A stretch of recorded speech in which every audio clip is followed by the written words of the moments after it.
Welcome everyone, today I have a new guide for Honkai Star Rail. In this video, we'll be looking at the top mistakes you want to avoid at the start of the game. And one of the focus I really want to talk to you guys about is how to save more rolls on the beginner's banner. And this is quite important. So the first part of the video, we'll talk about how to save from 1 to 30 or 40 rolls, because it is very important to understand the hidden trap with the beginner's banner. So we'll be focusing on this on the first part. After that, we'll go into some of the additional tips on the standard banner, character leveling, and also a lot of tips overall for the game. So there's a lot of tiny mistakes you can be making, or maybe huge mistakes you can be making at the very start of the game.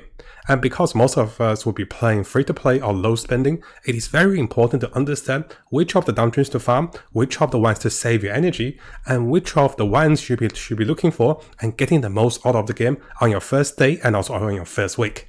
And we'll also be talking about additional information and more tips at the end of the video.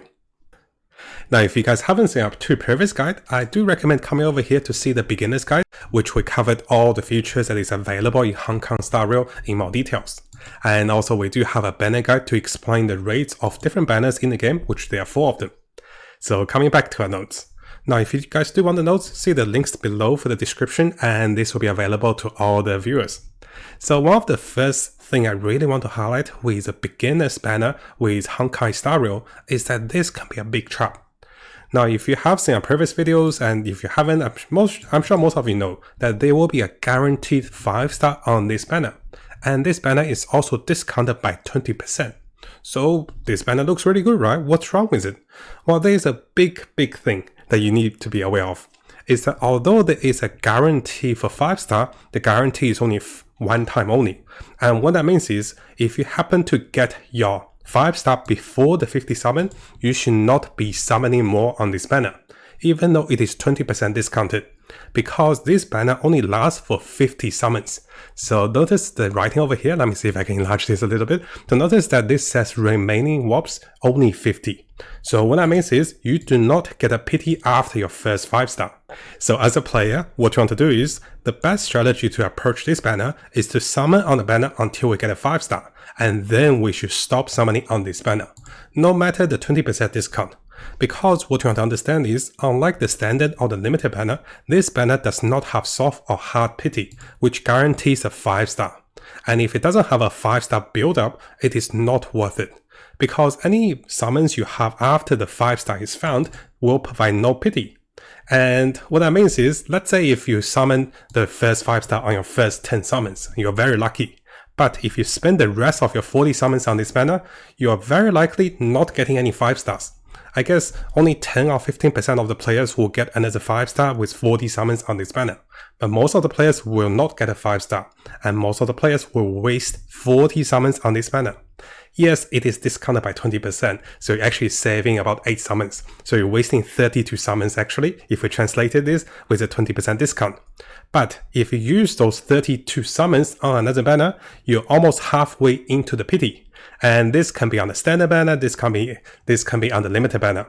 So you really want to be careful with this, and this is a big trap. So over here, let me provide you guys with an ideal situation. If you summon 10 summons on the banner, because you have to summon 10 at a time, and you get your first 5-star, you should stop and save the rest of your Stellar Jade or any of the passes onto the other banners. The passes, the standard passes, you summon on the standard banners. The Stellar Jade, you should be summoning on the limited banners. And of course, if you stop at the 10 summon, you'll be saving 40 summons. But if you stop later, let's say if you stop at, 20 summons, 30 summons, or 40 summons, you'll still save anywhere from 30 to 10 summons, because you stop summoning on the beginner's banner after getting your first 5-star. It is very unlikely to get a second 5-star, and there is no pity. So it's very important to stress this out. I know this banner seems, very tempting, and there's a discount, but guys, be aware guys, this is actually a trap for the beginner players to waste all of your currencies onto banners that will only give you 3 or 4 stars, and that is not good. You get your guarantee, then you move on to the next banner. Now, for the cases that it took you 50 summons on this banner, you don't get any savings. But I do recommend coming over to some of our rerolling guide and rerolling options to understand how to reroll. Because if you're not getting a good 5-star and it took you 50 summons, I recommend consider rerolling. It will take you anywhere from 30 or 35 minutes to try it again, and maybe this time you'll get luckier. Of course, rerolling is not for everyone, so we do have a guide video in the previous videos to show you how to play the game without rerolling with some of the top 4 stars. Now coming over to our other tips. One of the things I also want to focus on is that the standard banner can be a trap. That you only want to summon on a standard banner if you have the standard passes, and you do not want to use your Stellar Jade, which is a premium currency that you can summon on the limited banner. The reason that the standard banner is a trap is that it provides weapons and also characters, and there's a lot of randomness. Usually we don't want weapons. And of course, there is a guarantee system after 300 summons, but you should be aware this is only for the mid or end game, and for most of the players this will take 2 to 3 months. Now if you guys have played Genshin Impact before, you know that there is also a potential to have more 5 stars added to the standard banner, but this will take a few major patches like Genshin Impact with the danger elements, and also in the future we'll have additional videos on teaching you how to counter guarantee with the standard banner to get more weapons or more characters to your desire. Now coming over to some of the additional tips and also mistakes to avoid. We have mentioned about this in some of the previous videos, but I think it's very good to highlight this together. The first thing you want to notice is that you want to be leveling up characters, and we do want to focus on a group of at least 3 or 4 characters. At least your DPS characters should be going to level 80, because a lot of the damage scaling and also breaking effects of characters actually scales with level. So if your main DPS characters, maybe you have 1 or 2 main DPS characters, it is much better to get those characters to level 80 to deal the most damage.